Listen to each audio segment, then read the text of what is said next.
Para hablar un poco de economía y de lo que está sucediendo en nuestro país, con el tema dólar, con el tema de la corrida y de la inflación, estamos en comunicación con Amado Boudou. ¿Cómo estás, Amado? Acá Úrsula. ¿Cómo andas, Úrsula? Buenas tardes. Buenas tardes. ¿Te sorprendió los dichos? Estábamos todos el fin de semana pensando que iba a ser inminente estos anuncios, o una vez más asistimos a esta desinteligencia, creo yo, por parte del gobierno, de que si no va a anunciar nada, que no diga que va a anunciar. Sí, la verdad que yo ya ni pongo mucha expectativa, porque aparecerán cuando aparezcan, pero no cuando se avisa que van a aparecer. Y lamentablemente esto se va poniendo. Incluso a mí me pareció que el cambio de ministro de Economía, que era indispensable,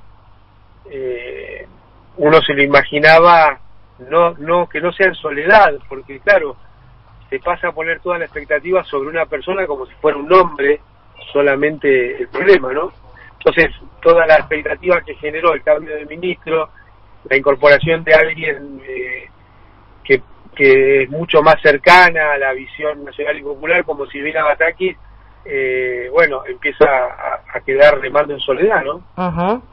Ayer hubo un hilo bastante interesante de Fernanda Vallejos, que yo recuerdo que cuando estaba toda la discusión de si arreglar o no con el FMI, y cuando por parte del gobierno y a la cabeza el exministro de Economía Guzmán decían que si no se arreglaba con el FMI iba a haber una corrida, iba a haber inflación, bueno, un montón de situaciones que iban a ser problemáticas, pero que a pesar de haber arreglado con el FMI y con la novedad de que Claver Carone, ¿no?, el presidente hoy del BID, que no quiere dar los 500 millones de dólares ya arreglados, estamos asistiendo al panorama que nos habían dicho que podía pasar, incluso con arreglo con el FMI.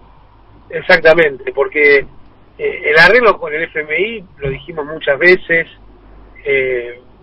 iba a ser muy ruinoso para la Argentina, iba a ser recesivo, pero además inflacionario, porque al imponer tasas de interés positivas, devaluaciones progresivas, aumento de las tarifas de los servicios públicos, bueno, todo eso hace sostener una dinámica inflacionaria que viene desde tiempos de Macri, que no se ha podido resolver, además de la cuestión de convalidar en definitiva ese acto que Cristina Fernández de Kirchner calificó de criminal, y coincido, que fue el endeudamiento de Mauricio Macri con el Fondo Monetario. Y el otro tema, el que vos traés a este diálogo, que es, fíjate, ¿no?, este personaje Claver Carone. Primero, es el quinto presidente del BID. El BID se fundó en 1960, el Banco Interamericano de Desarrollo. Desde el 60 hasta hoy hubo solo presidentes latinoamericanos. Comenzó con un chileno, después un mexicano, un uruguayo y finalmente un colombiano.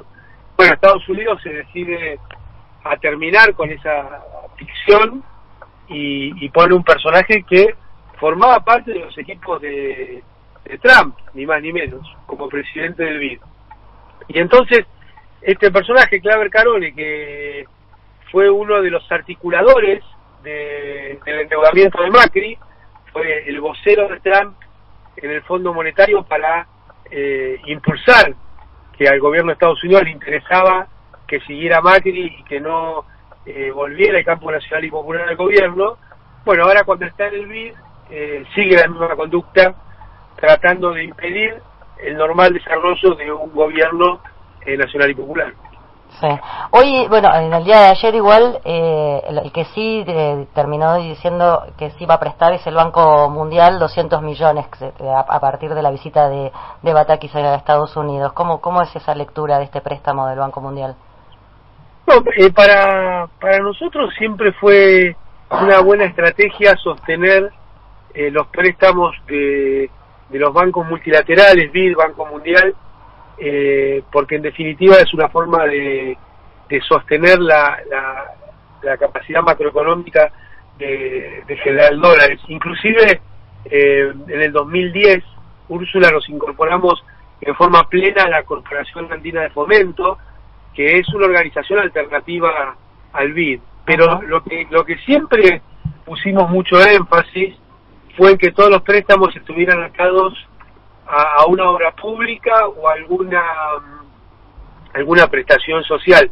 Porque vos te acordás que en época del menemismo, estos préstamos, en épocas de la Alianza, tenían que ver con las llamadas reformas estructurales, que es un nombre muy pretencioso para decir tirar gente por la ventana, ¿no? Claro. Entonces eso fue un cambio que se hizo en época de Néstor y Cristina, trascendente para mí. Tiene que haber un préstamo, pero ya dirigido, digamos, estipulado a dónde va a ir.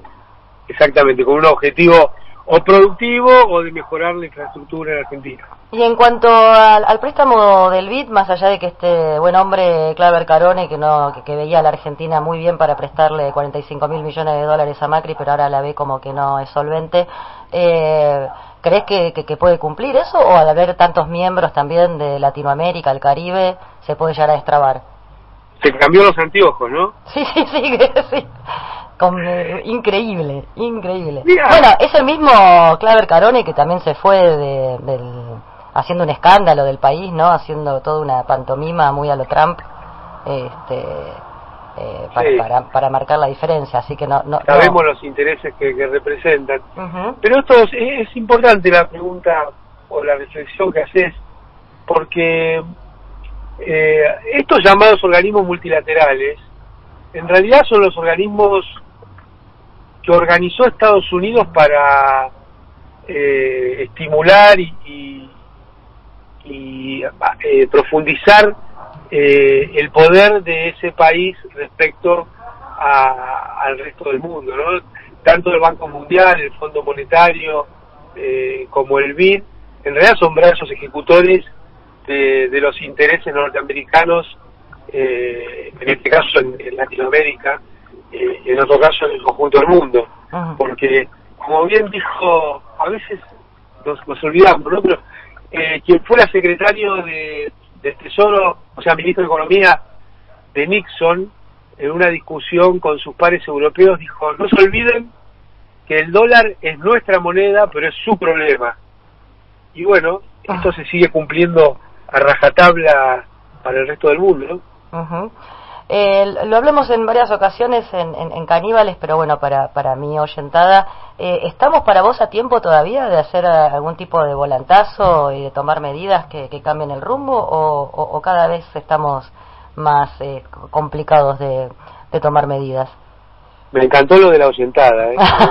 Sí, tenemos oyentada en el me parece un gran gentilicio.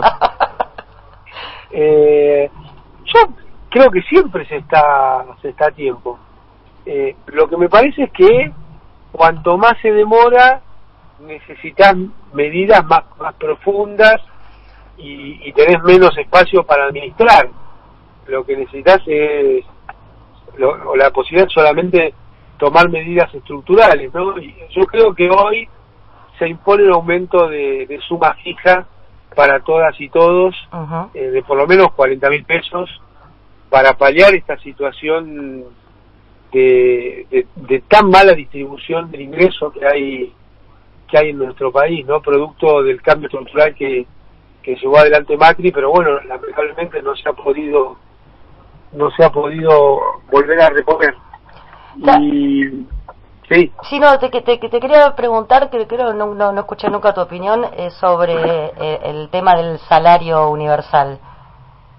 Mira, yo creo que es una medida que en algún momento va a ser importante, casi ineludible, producto de la concentración de ingresos que hay en el mundo, pero me parece que tenemos que tener mucho cuidado en no berretizarla, para usar una palabra que todos podemos entender, porque en realidad se está hablando de otra prestación de carácter social y no del ingreso universal, ¿no? El ingreso universal tendría que ser universal. Lo que yo creo que en esta instancia se podría avanzar en un ingreso que reconozca las tareas de cuidado de las mujeres, que me parece que sería un paso útil en una instancia como esta.